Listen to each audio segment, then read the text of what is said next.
Hi, everyone. It's Lynn from Devine Central, and I'm here with video number 12 in my series on reading professionally at fairs and festivals. Today, I want to talk to you about what to charge at public events. Now, I want to go back to video number 3 for just a minute, where I talked about simply by virtue of you showing up at an event, paying your booth fee, and charging people to read their cards, it makes you a professional. So, how you dress and how you decorate your booth, how professional it looks, and what you charge, it all sets the perception. And trust me when I say, when you are reading publicly, when you are trying to get someone's attention to come into your booth and let you be the one to read them, perception is everything. If you have ever gone by a booth and seen somebody charge a large amount of money, oftentimes you'll think, oh, they must be really good at what they do to be charging that much money. It's the same thing for a $10 reader. People are thinking, oh, wow, $10, that's pretty cheap. Must not be a good reading. And I've had a lot of people tell me that that is how they perceive it. Oftentimes, I have seen the most expensive readers in the room be the ones that are still reading clients while the rest of us are all packing up our stuff and going home for the day. Now, are you familiar with an elevator pitch? That is the 15 seconds that you get to explain to either a higher up a project or an idea that you want to shoot them for the company, or a prospective employer who you want to impress with, how brilliant you are. And most elevator rides average 15 seconds. And so it's trying to get that information, convey it to them before those elevator doors open and they're gone. Well, it's kind of the same thing for us at the events. You really need to hone your elevator pitch. You need to be able to articulate to somebody in a very short period of time what you do and how you do it and why you do it and how much it's going to cost before they lose interest and move on to the next one of many, many booths out there. So here's my pitch. When I get somebody new in my booth or stopping by my booth, I try to explain to them that I am a card reader. I help to decipher the messages sent by spirit. I'm not a psychic. I'm not a medium. I do talk to dead people on a regular basis. They just don't talk back to me, but it's true. I believe that spirit wants to guide us to the good things in our lives, and they want to guide us away from the bad things. But because we're on two different planes, they just have such a hard time getting through. That's why the cards are so wonderful, because I believe the cards are spirit driven. They get to pull the cards. They get to send these messages. It's a virtual playground for them to be able to get those messages through to us. So I explained to them that I'm going to do a 10-card reading. It's a Celtic cross. It will cover a lot of information that we need very quickly, and along with messages from spirit. And that they and I will have to work together to help figure out what those messages mean for them. And for this, I will spend 12 to 15 minutes, and I charge $40, and I'll take that up front, please. And then that's how we get going. As for prices charged, I have seen people charge $10 for a 1-card reading. I've seen them charge $75 or more for a 30 to 45-minute reading. I don't happen to recommend either one. I don't think cheap readings are the way to go. And frankly, I don't stick around. Well, I don't go back to an event if there's too many cheap readers. Now, I don't have a problem with someone charging $75 or more, but 30 to 45 minutes to me in a public venue is inappropriate. There's just too much going on. There's that chatter and the clatter and the drumming and the singing bowls going and the faint music coming from somebody clearing chakras. There's just too much going on for either me or somebody else in front of me to really be able to stay focused for a long period of time and process that information. So I have found that the average time for tarot readers at these events is 15 to 20 minutes, and they charge $35 to $50 for those readings. Now, you can charge by the time. Let's say you have a sign-up sheet, most of us do, and you can have time slots on there, like most of them are like 20-minute time slots. Or you could charge by the minute, at which point in time you would need a wrangler to help you because someone's got to keep track of the amount of time because that has to be paid in arrears because you don't know at the beginning how long that time frame is going to be.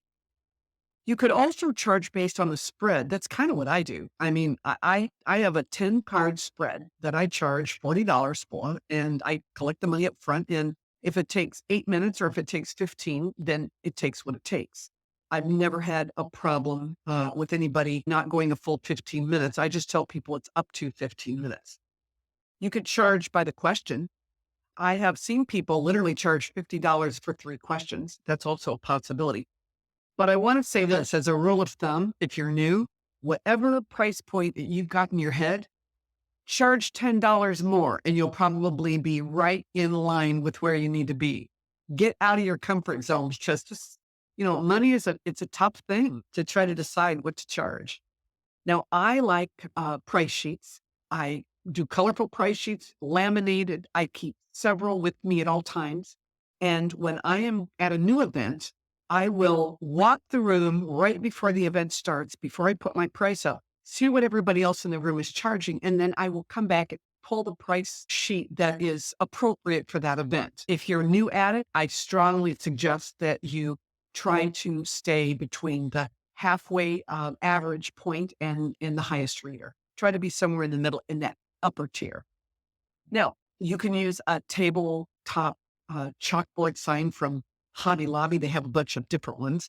I actually bought one and then I have taken my paper price sheets laminated and I can stick them in there, with a little bit of two-sided tape.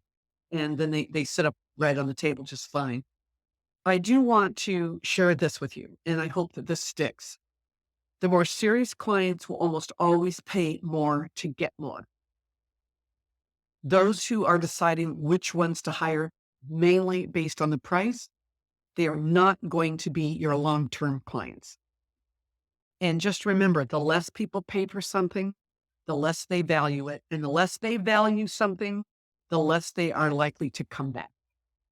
So keep that in mind. You only want people that are willing to pay and value your service. Personally, I charge $40 for all metaphysical events. That's going to be holistic and wellness fairs, psychic fairs, any other type of metaphysical event. I charge $50 at wineries and upscale restaurants. I charge $30 to $35 on occasion when I'm testing out non-metaphysical events like craft shows or small street markets. And I would recommend you starting at and absolutely charging no less than $30 to start, or $30 in gen. If I can't make it, I've got to pay for my booth fee. I have to pay for the things that I've purchased for my booth. So I think it's real important that you understand how much money you need to walk away with in order to make it worth your while to be there. So let me talk to you for a minute about sign-up sheets. I have a sign-up sheet. It is timeless. People sign up and whoever is next on the list, if they're not there when I'm ready for you, then I take the next person on the list. Somebody selling crystals can sit there all day and not make a dime. And in the last 5 minutes of the show, sell $500 worth of crystals. Your hour by hour time frame expires. You can never get it back and you can never make that money again. So it's kind of important that, you don't give yourself a bunch of time slots where, gosh, someone's going to be 10 minutes late and then set off everybody else that comes behind them. You shouldn't have to be sitting around worrying all day about money. I think it's way more important to get all those readings in. And honestly, I have found that I can pack in 4 to 5 more readings per event. That's $150 to $200 more per event if I don't have a timed sign-up sheet. Also on my sign-up sheet, I have a small disclaimer. It explains who I am, that I do this for entertainment purposes only, that they hold me harmless of any action that they take with regard to anything that I've said in the reading, and that they also give me permission to add them to my mail list in the event that I want to send them notices when I'm going to be back in that area. A lot of people will give you the email address for that if you ask them. That's a pretty nice thing to do. I also add a little checkbox for myself that shows that I have read them and so I can keep track.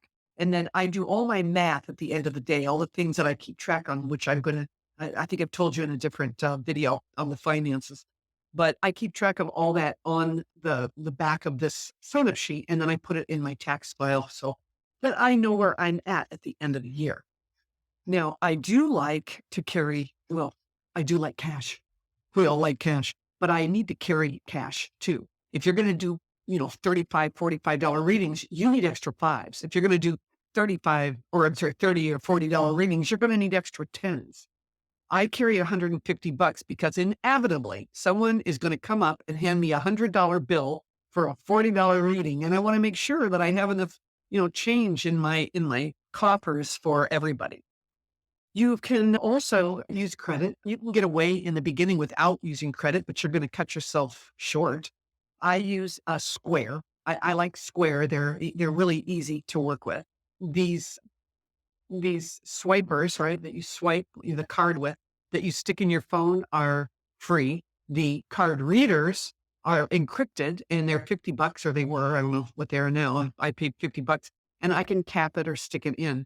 This one's encrypted, which means if somebody were to hack your phone at that event and steal information, they will cover you. This one is not encrypted and you could be liable for any amount of money that might be hacked off of their card, off of your phone.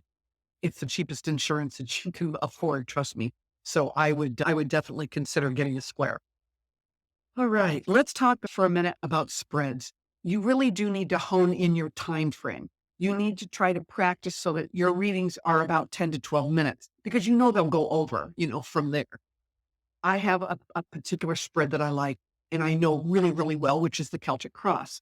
I also do 5-card carnival readings and I also have an 8-card options spread. Those are the only 3 that I would consider using because I know them so well. And to me, Spirit knows that I know those positions in those spreads. And if they're trying to get information to me and I see a certain card in a certain area, I know that they know I'm going to tell them something specific. So I think it's really important that you just get really, really good at whatever spreads that you want to use and just keep it short. Don't try to be working on the fly at these events. There's just too much going on and too much to think about and consider. All right. So one thing I see a lot of readers doing, I really want to warn you against this, is really long, drawn out, esoteric filled readings. We can only absorb so much information in one sitting with all this stuff going on around us, and overloading them with all this information to prove how good you are as a reader doesn't work. What works is giving them 1 or 2 really specific takeaways. That's how they're going to remember you, is by giving them something they can actually use in their everyday life. So again, remember what I said.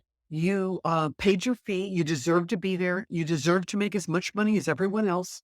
So please do not undercut everyone else in the room because you think you're going to get more business out of it. You won't. It's all about perception. And if you are the least expensive reader in the room, people are just going to think you're not as good. If you're the most expensive person in the room, then they're going to think the opposite. They're going to think you're really, really good. When in reality, it could just be the opposite. Maybe that cheapest reader just doesn't have a lot of confidence to charge, but could very well have been a better reader for you than the more expensive guy you paid for. So all you need to do is set your price and wait for your readings. And trust me, you don't want to have to do 2 to 3 times the number of readings as the average priced reader in the room, because that's what's going to happen. If you're charging half as much, you're going to have to do twice as many. And that doesn't usually happen, then that's just to make the same amount of money. There's nothing worse for an experienced reader to be sitting next to somebody lowballing. It really, I just cannot convey to you enough that this is your tribe. These are your people. You need to learn from them and lean on them. Those of us that are experienced professional readers, we love helping the new and the younger reader. So, pay attention and look around you and try to fit in, try to blend with everybody else around you. I know it's hard in the beginning when you're new, but you'll get used to it. Bottom line is this. Again, it's a tough topic when you're just starting out, but do not undersell yourself. And again, whatever price you are thinking of charging, charge $10 more. Feel the fear and do it anyway, and it will all work out. You'll see. So the next video, I'm going to talk about how to use these fairs and festivals to enlarge your own personal clientele list. So until then, please like this video so other people can find it. I would really appreciate it. And I will see you on the next video. Bye-bye.